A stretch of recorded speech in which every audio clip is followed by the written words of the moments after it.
Olá pessoal, bom, mais um vídeo da nossa sequência aqui de contabilidade básica.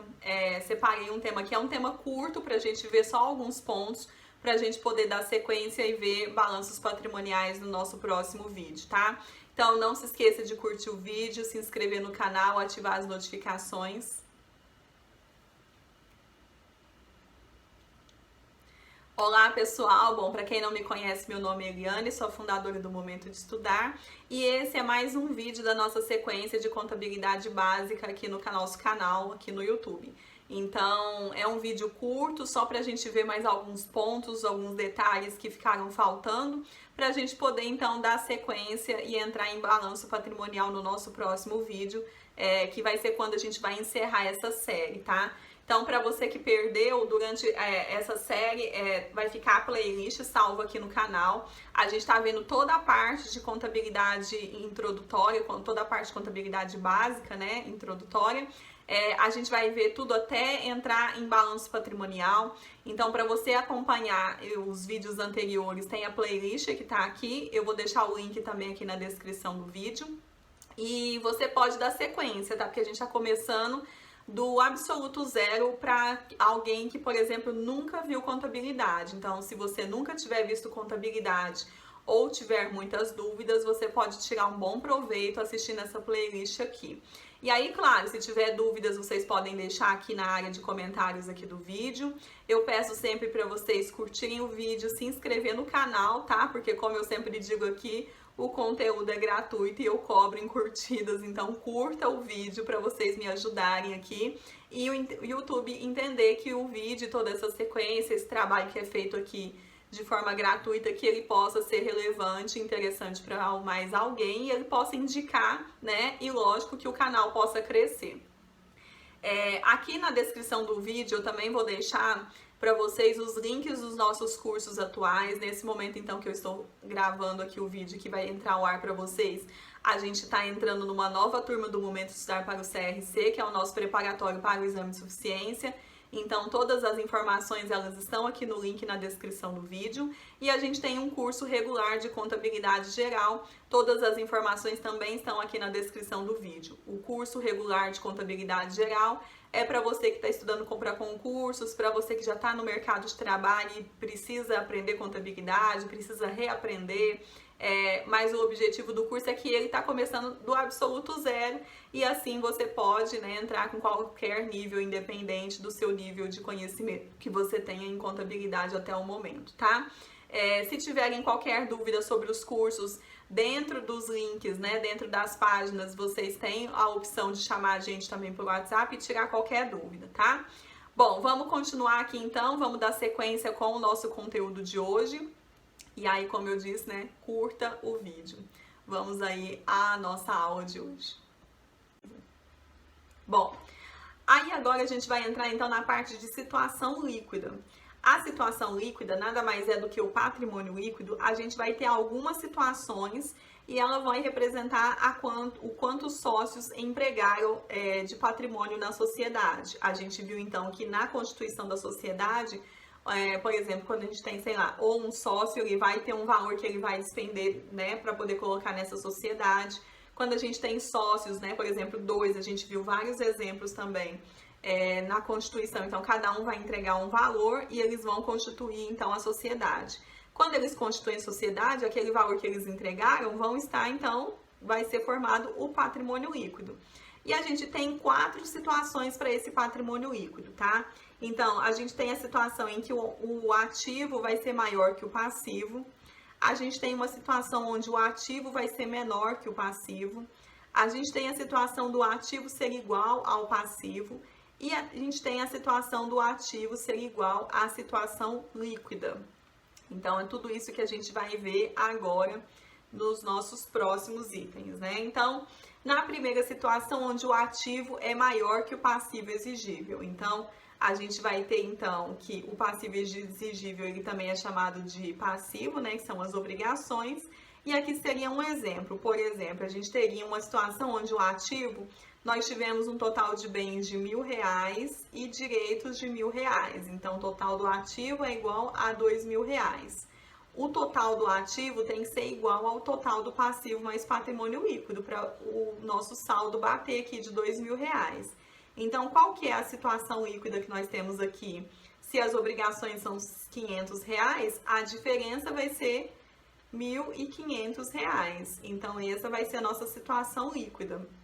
E aí, nota que no total do ativo seria R$2.000 e o total do passivo é de R$1.500, aliás, o total do passivo é de R$500, nós temos que o ativo, ele é maior do que o nosso passivo exigível.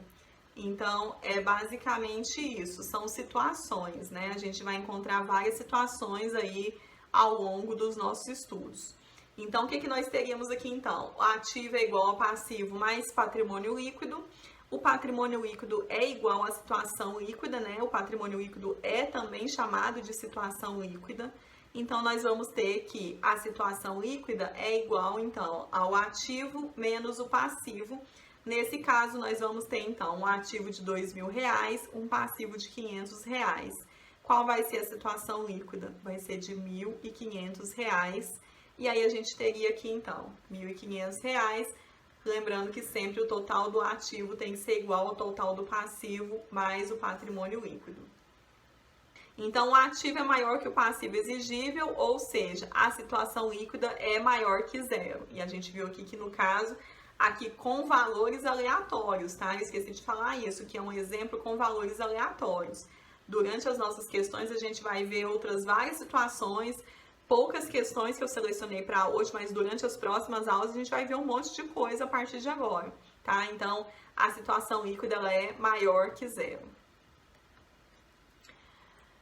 Na próxima situação, nós temos um ativo menor que o passivo exigível. Então, ou seja, né, nós temos então uma situação aqui também hipotética, onde nós teríamos então bens e os direitos, cada um no valor de R$1.000, o total do ativo de R$2.000, a gente teria uma obrigação de R$2.500. Qual é a situação líquida? Sendo que o total aqui também é de R$2.000, ou seja, tá passando aqui R$500, então com certeza vai ser um valor aqui negativo. Eu já comentei isso também na nossa aula de plano de contas, que os números negativos, eles podem ser representados com o sinal de menos na frente ou entre parênteses, tá? O entre parênteses também é uma situação, também vai representar um número negativo. Bom, aí a gente tem então, ativo é igual ao passivo mais patrimônio líquido, a situação líquida também é chamada de patrimônio líquido, então nós teríamos a situação líquida igual a ativo menos o passivo. Se o ativo é de R$2.000 e o passivo é de R$2.500, nós teríamos uma situação líquida de negativa de R$500. Então, a gente tem aqui, então, menos R$500, aí aqui no caso vai totalizar R$2.000. Então, nessa situação, a gente vai entender que o ativo é menor que o passivo exigível. E nesse caso, o patrimônio líquido vai ser, então, menor que zero, porque ele é menor que zero, ele é negativo, né? Então, a gente encontrou uma situação em que ele é menor que zero. Na situação onde o ativo vai ser igual ao passivo exigível, nós temos, então, aqui um conjunto de ativos formado por bens e direitos, cada um de R$1.000, total do ativo de R$2.000, e a gente tem as obrigações no valor de R$2.000. Ora, se aqui a gente tem um total de R$2.000, qual é o valor da situação líquida? Vai ser zero, né? Então, a gente vai ter aqui uma situação líquida de ativo menos passivo, a situação líquida vai ser de zero. Quando a gente tem uma situação de zero, a gente tem, então, que o ativo é igual ao passivo exigível, ou seja, o patrimônio líquido é de R$0, tá? Então, ele é nulo, ou você pode falar que ele é nulo, ou que ele é no valor de zero. A gente tem também a situação onde o ativo ele vai ser igual à situação líquida, que vai ser, por exemplo, um exemplo também com valores hipotéticos, o ativo tendo um conjunto de bens e direitos, cada um de R$1.000, totalizando R$2.000. E uma situação líquida também chamada de patrimônio líquido de R$2.000, ou seja, nós não temos uma obrigação aqui. A obrigação aqui vai ser de zero, né? Então, totalizando R$2.000. Então, para a gente, a situação líquida do ativo menos o passivo Se a situação líquida é de R$2.000 e o ativo é de R$2.000, o passivo é de quanto? O passivo é de 0. Então, aqui nós temos, então, onde o ativo é igual ao patrimônio líquido.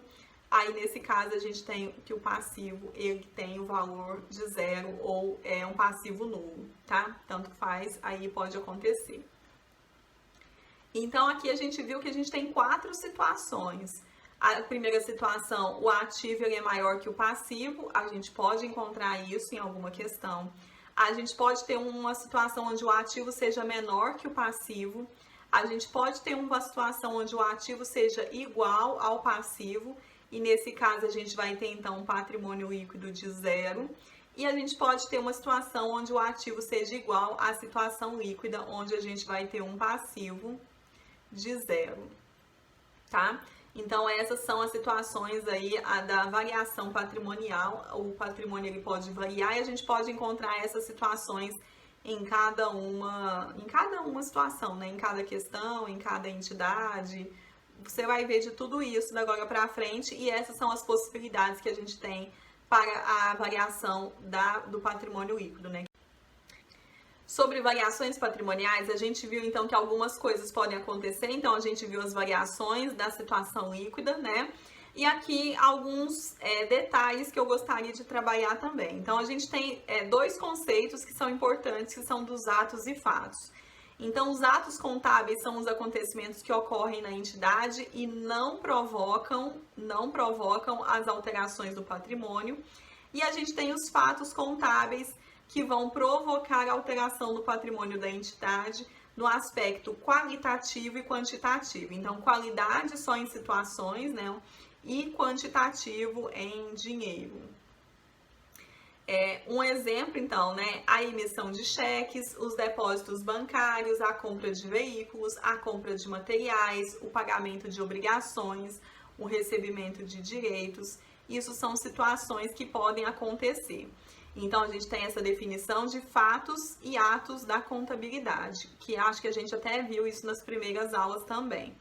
E aí, esses fatos, né, que são os fatos contábeis que vão alterar a situação do patrimônio, então, nos fatos que são esses que alteram o patrimônio, nós vamos ter, então, as situações, então.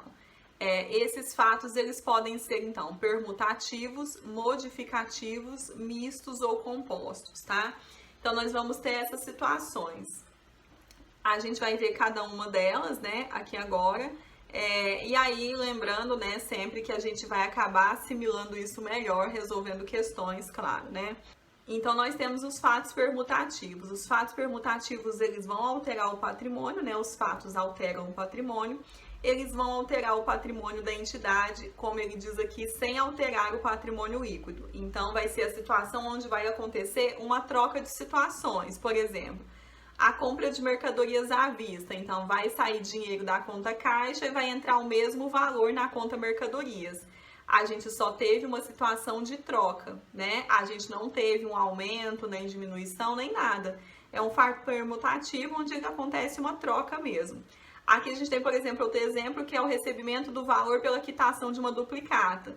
Então, o valor, a gente tinha um valor lá a receber, alguém veio e pagou esse valor, então houve uma diminuição na conta clientes, houve um aumento da nossa conta caixa, por exemplo, sei lá como que ele pagou, bancos, conta movimento, e houve também só uma troca de valores. Então, a gente não teve nenhuma situação significativa. O nosso patrimônio líquido ele continua sendo o mesmo valor, porque as alterações que aconteceram ali não vão impactar o nosso patrimônio líquido. A gente tem os fatos modificativos, e aí, como eles dizem, eles vão modificar o nosso patrimônio líquido. Então, os fatos, eles não alteram o patrimônio da entidade, o patrimônio vai continuar o mesmo, mas a gente tem uma diferença aí, um aumento ou uma diminuição do patrimônio líquido da entidade. Então, a gente tem os fatos aumentativos, que são os fatos modificativos aumentativos, onde eles vão aumentar, como ele diz que ele é aumentativo, ele vai aumentar o patrimônio líquido da entidade. E a gente tem os fatos modificativos diminutivos, onde ele diz aqui, conforme ele diz que vai diminuir o patrimônio líquido da entidade. A gente tem exemplos aqui, por exemplo, o aumento do capital social é um fato aumentativo, porque vai aumentar o patrimônio líquido da entidade. A distribuição de lucros ou dividendos é um fato diminutivo, por quê? Porque vai diminuir o patrimônio líquido da entidade. Então, a gente tem essas situações e a gente tem os fatos mistos ou compostos, onde a gente vai ter uma parte dele vai ser permutativo e uma parte dele vai ser aumentativo. Então, eles vão combinar entre essas duas situações, entre os permutativos e os modificativos. Um exemplo aqui vai ser a venda de mercadorias com prejuízo, né? Então, a venda de mercadorias, ela é um fato permutativo. Vou colocar um P aqui de permutativo. A venda de mercadorias é um fato permutativo, mas com prejuízo, esse prejuízo já é um fato modificativo. Por exemplo, o pagamento de duplicatas com juros. O pagamento de duplicatas é um fato permutativo, mas com juros, ou seja, teve um aumento aí, um acréscimo, né? Aliás, o pagamento, né? Então teve uma diminuição do patrimônio líquido. Se fosse um recebimento com juros, seria um acréscimo. Então a gente tem aqui um fato modificativo. E assim a gente vai ter para todas as situações, tá? Então a gente vai ter situações, então, que são permutativas, onde só acontece uma troca dentro da situação e o patrimônio líquido continua sendo o mesmo. A gente tem uma situação modificativa, onde a gente vai modificar o patrimônio líquido, então ele pode ser um fato modificativo aumentativo, onde aumenta o patrimônio líquido, e a gente tem o fato modificativo diminutivo, que ele pode, então, que ele vai diminuir o patrimônio líquido. E a gente tem fatos mistos, onde a gente tem, também chamado de compostos, né? Onde a gente tem a mistura dos dois. Então, a gente tem um fato permutativo e modificativo, como a gente colocou aqui nos nossos exemplos, tá? É isso. Então, a gente vai ver muito isso também durante as nossas questões. Não se preocupem tanto com isso. Para quem estuda para concurso, ele pode cair um pouco, mas é uma incidência muito baixa mesmo. Então, se preocupe mais em entender a situação para conseguir identificar ela durante a resolução de questões, tá? Bom, pessoal, então essa foi a nossa aula de hoje. Se você tiver qualquer dúvida, deixa aí na caixa de comentários, que conforme o tempo for passando, eu vou entrando de vez em quando para dar uma olhada, tá? E aí eu respondo sempre que possível. Vou deixar aqui as nossas redes sociais, então você está assistindo o vídeo aqui no nosso canal no YouTube. Se inscreva no canal, porque eu sei que a grande maioria de vocês só estão assistindo os vídeos e não estão se inscrevendo, né? E ative as notificações também para você receber as notificações quando os próximos vídeos entrarem, tá? Eu estou também lá no Instagram, tanto no @momento de estudar, que é o nosso Instagram do blog, quanto o meu pessoal, que é Reis Eliane 2, então tá disponível, está aberto lá para vocês também me seguirem por lá. A gente tem o Telegram, que é o Telegram aberto daqui do blog também, que é o @momento de estudar, então vai lá, os links também de todas essas redes sociais, elas também estão aqui na descrição do vídeo, tá? E tem o Facebook, que também é Momento de Estudar. Dentro da página do Facebook, vocês conseguem, vocês têm acesso a vários grupos também para concursos. Tem um grupo também para o exame de suficiência, então vai ficar aí do seu critério, né? Se você estuda para o exame de suficiência ou para concurso ou para os dois, né? Então participe dos grupos. E aqui o endereço do blog, né? Que é o momentodeestudar.com.br, onde vocês encontram vários posts que podem ser, então, complementares aí aos estudos. Vocês podem estudar por várias coisas lá de forma gratuita. E lá no blog tem também os links dos nossos cursos, tá? Tanto o Momento de Estudar para o CRC, quanto o curso regular de contabilidade, que são os cursos que estão disponíveis nesse momento que eu estou gravando o vídeo. Então, é isso, pessoal. Eu agradeço por terem assistido até aqui. A gente se vê no nosso próximo vídeo. Bons estudos. E não se esqueça de recomendar o meu canal para os seus amigos que estudam contabilidade, tá? Então, a gente se vê. Bons estudos e até mais.